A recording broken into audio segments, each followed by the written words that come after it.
everyone to one of the coolest videos I'm ever going to make.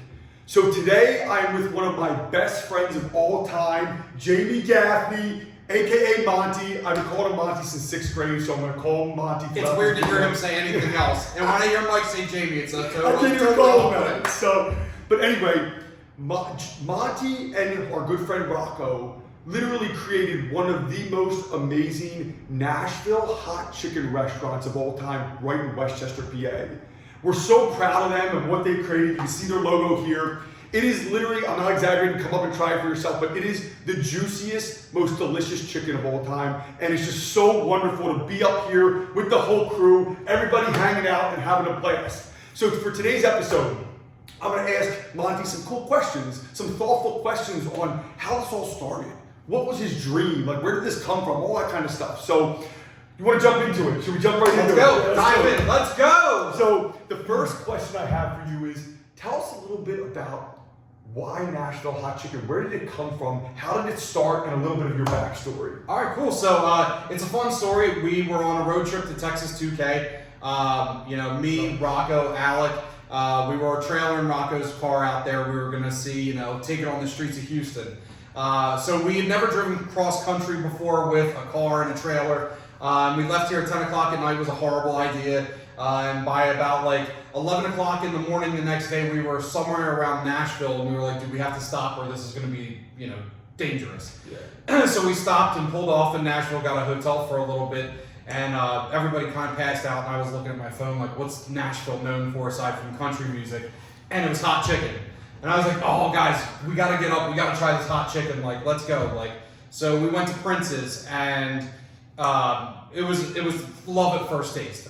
Prince's is by far the best chicken I've ever had in my entire life. Let me preface that. The things that they're doing there is straight up magic.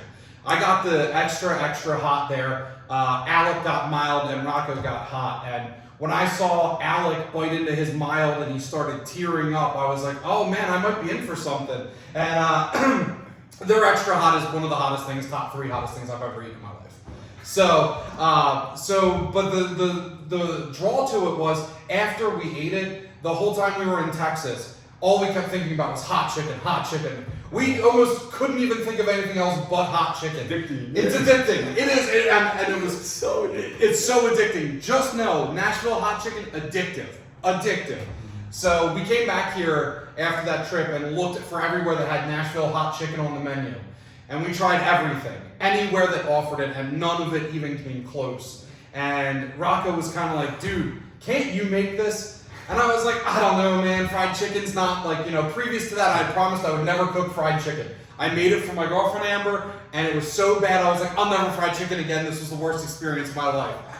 But I tried it again, and again, and again. And within a couple months, I think I had it kind of down, and I started, taste testing it with people, and, we'd go to Rocco's house and we'd all meet up and try it. Mike had a birthday party, we did all hot chicken. And then we were kind of like, maybe we should go back there. Was it as good as this hype that are we still going to be in love with it?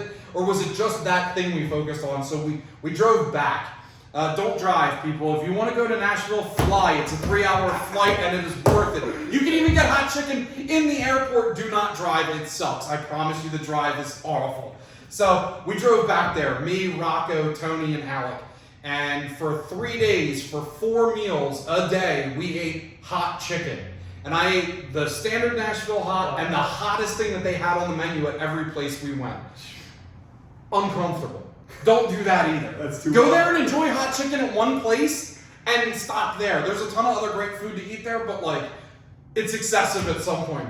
But anyway, it was still as good as we thought, and Prince's was definitely still the best, although there were some other really good contenders. I will tell you, Red 615 is putting out magic as well. Wow. Their chicken is incredible. But Prince's is just, they're the original, and go there. It's worth it. So when we came back, Rocco was like, "Dude, you have the culinary expertise. Yep. What if what if we open this together?" And I said, "That's a lot to think about, but I don't think that there's any chance that this could go wrong." And it was something, Rocco never wanted to be in the restaurant industry, and I kind of, after culinary school, didn't want to either. And it just, when he said we should open up a place, I thought, I've always wanted to do this. This is a dream. And so we did. So for another year and a half while we were under construction at this beautiful location here, Rocco did all of the construction here. It's crazy. And you know, we kind of had several tastings, and we opened up, and honestly, the journey from a car show to opening a business, it's a wild adventure, but I can tell you that it's been the most exhilarating part of my life so far. I love it. That's amazing. So good to hear. Wonderful. Can you tell us a little bit about a day in the life here? So you and your team, you know, you work your tail off. Every time we come up here, they're running around, taking care of all the customers, providing the best possible service. What's it like? What are you doing all day? Like, what are some of the toughest parts about managing? It's busy. Yeah. First, let me say that I have a tremendous team. Yeah. I'm blessed. You know, Rocco as a partner is great. You know, he still runs and operates his construction business, but if there's things that need to happen here, we need help, he's always here. So it's great to have a partner that's involved like that. But my team here, you know, my dad comes in and does prep every morning, so he's in here like probably an hour and a half before I am. Getting chicken breaded and ready. Make some stuff too. Yep, so my dad does all the baking, so he makes pound cake, carrot cake, he makes the banana pudding for us, the empanadas, so he does a lot of that before we even open. And then, you know, the rest of my team, I have really great employees up front. They're always keeping the customers very happy. And in the back, I have a really good kitchen staff that not only focuses on speed, but they're just as passionate about the quality as I am. Yep. So that's really impactful. They take a lot of pride in what they do, and I think that continues to show forth. So with those teams in place, basically when I come in here, I do a mix of, you know, managing and a lot of hands-on. So I prep all the sauces every day. My morning is kind of like a repeat every day. I come in, I make the comeback sauce, I'll make barbecue sauce, the pimento cheese, the coleslaw, everything like that, the mac and cheese, all that gets started. My mouth is watering right now. It's so good. It is a cacophony of, you know, smells in the morning. You wake up and there's spices and fried chicken. Most people are used to getting up and smelling the coffee. We smell the cayenne here. So so once I'm done kind of all that, it's ready to turn on the lights, and 11 o'clock rolls around, and then we are usually slammed through all of lunch between a lot of the businesses. The local business here support us tremendously. Big shout out to a lot of people: McLaren, Porsche, Leading Edge, D'Antonio. A lot of those guys are always, you know, they're always in here. You know, they order big things: Bates, Righteous Felon. They come in here for lunch. The police. Awesome. It's really the community comes in here in droves. And then we have a lot of delivery business. Our delivery business has just taken off. Yeah. So we kind of pace through that. We bust through that, you know, lunch rush until about 2 o'clock.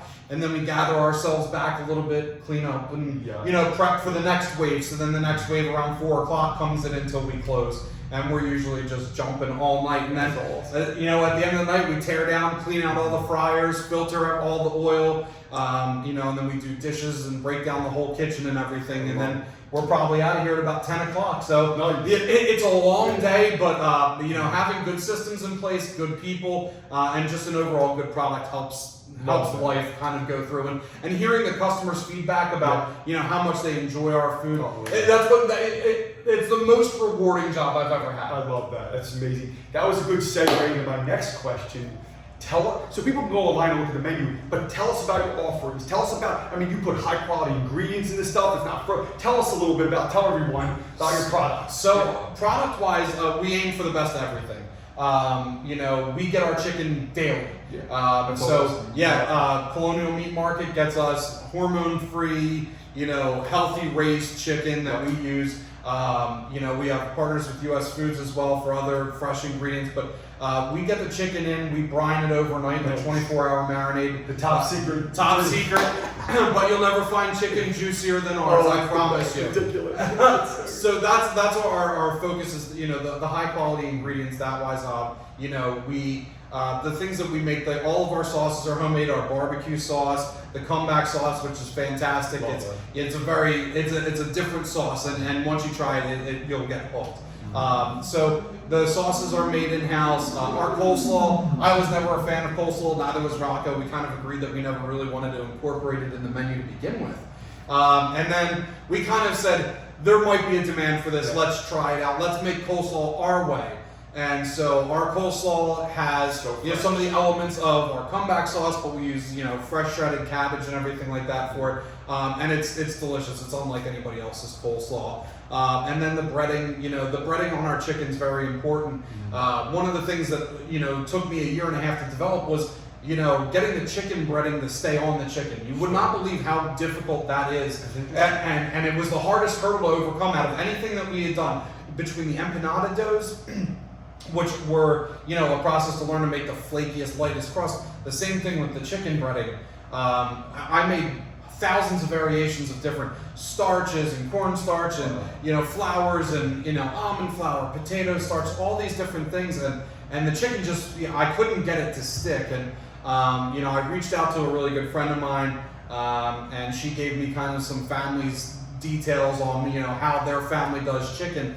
And we were able to get the chicken to stay on there, and part of it is doing a double breading process. So we bread it in the morning and put it on racks and put them in the refrigerator, and then per order, every time you order it, we take your chicken out, bread it again, and then put it in the fryer. So it's not only very crispy, but the breading sticks to it, and that's how we get that perfect crust on there. That's amazing. And everything's to order, right? Everything's to order. That's really cool. So, we don't we don't believe in wasting the chicken. These are chickens that, we're eating them. We want them to be the freshest that they could possibly be. We try to run on as very little waste as possible here. So your chicken is made to order. It may take a little bit longer, but it is done with intention, and you can taste that. Good intentions, right? Exactly. So that's a really important thing for me, and that's the way we feel about everything. All of the sides, the desserts, they're all made fresh. Nothing is leftovers. This is we don't carry on stock. So that's important for us. Absolutely, that's great. All right, so my final question. So entrepreneurship is not easy. It's a really I applaud and commend, and I have so much admiration for people who are going into this path. Do you have anything you'd like to share with the world for all the future entrepreneurs who are going to open up their small businesses in the food industry or whatever? Do you have any pieces of advice for them starting out as the future generations continue to follow in your footsteps and do stuff like you're doing? Do it. First off, do it. If you have a dream, follow through. Understand that it is not going to be easy. Understand that you are going to have to learn new things every day. You're going to have to humble yourself several times throughout the process and be able to continue to bounce back from it. This is an absolute dream for me. I've wanted to own a restaurant since as long as I can remember. I wanted to be two things, a dad and a restaurant owner. Those were things that were very important to me. And this is a lot of work. It came, and not only just from me, but from a lot of people. Sure. It's friends and family, relationships, they're all on the line. So just know that the hardest part about it is the mental part. Yep. You can almost do anything in the world if you set your mind to it, and that's true. Your mind is the biggest factor in everything. Yep. So just know it comes with a price, but the reward is fantastic. Yep. I don't have much of a social life, and that's probably going to be the case for quite some time. And it is very stressful, but knowing that hearing somebody say this is the best chicken sandwich I've ever eaten in my entire life is so rewarding in ways that you don't possibly understand until you experience it. And even then, it's still not real. But there are several other factors. Financially, I'm very blessed that my business partner wanted to be a part of this. Yep. This is something that he's also very passionate about, which helps. If you're going to go into business with somebody, one, trust them. Yep. Trust them. Two, make sure that their passion is the same as yours, or at least they have the same level of dedication to it. Yeah. Highly important. And financially wise, obviously he took on a lot of that burden, so he had to have as much trust in me that, this was worth it, his investment. He had said several times before he would not invest with other people. Yep. And I, on my end, I hold up my end of the bargain, making sure that everything is as good as advertised, and making sure that the product is, worth that hype. And together, it's very beneficial. I mean, those things obviously are very hard to find. Yep. Finding two honest people to do business with, it's difficult. So Not easy. everybody just understand that, but also understand that, you know, it takes a lot of work. Like, there's things you don't think about. There's things you don't know. You have to also be able to adapt in a way that you take feedback in a way that you can make changes in a positive way, and don't let things. You're gonna get frustrated. You'll have temper tantrums. I promise you that'll happen for sure. But if you know, there's several times where you'll say like, "Oh, I give up. I'm done with this. I can't ever do it." And you just have to be able to push through that. And it's not for the faint of heart. There's several times where I thought I was gonna give up. This place didn't open for a year and a half before it opened, and you know, all those things kept piling up, and it was during a pandemic. And there was, you know, people saying, "Oh, taking wagers on Reddit, FYI, that we were never going to open." So, you know, there's things that you have to be able to mentally get through on that aspect. But as long as you can reflect and find a way to make things better, I think, yeah, I would have loved to have been open a year and a half ago. But the way we rolled it out was so genius that we were able to. First off, the two of us never owned a restaurant before. We're crushing it. Like, Absolutely neither one of us. Let me amazing. preface this. Me and Rocco have never owned restaurants, and furthermore, really never worked in restaurants aside from overseeing them. Yeah. So, you know, we kind of, for us, it was impressive that we were able to roll this out in a way that it didn't fall on its face. Yep. But it worked, and I think as long as you're dedicated to it and you believe in it enough, and you have the right people. I mean, Mike, one of my best friends since 4th grade, he's reading DuPont registry on bus 36. Like, here we are. You know, we were test driving Porsches earlier today.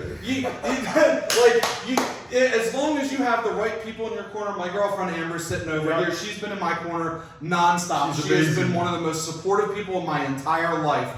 If you have the right people around you with the right mindset, you'll go anywhere. Trust me. Love that so much. Well, thank you. We're so proud of you. This place is unbelievable. Literally unbelievable. The last thing I'll end with is, where can everybody find you? Give your, you know, like, all right, maybe your address or your website. We can come down here to the beautiful 126 East Gay Street.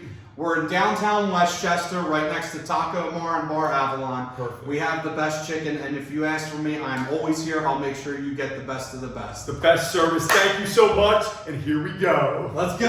Oh, man.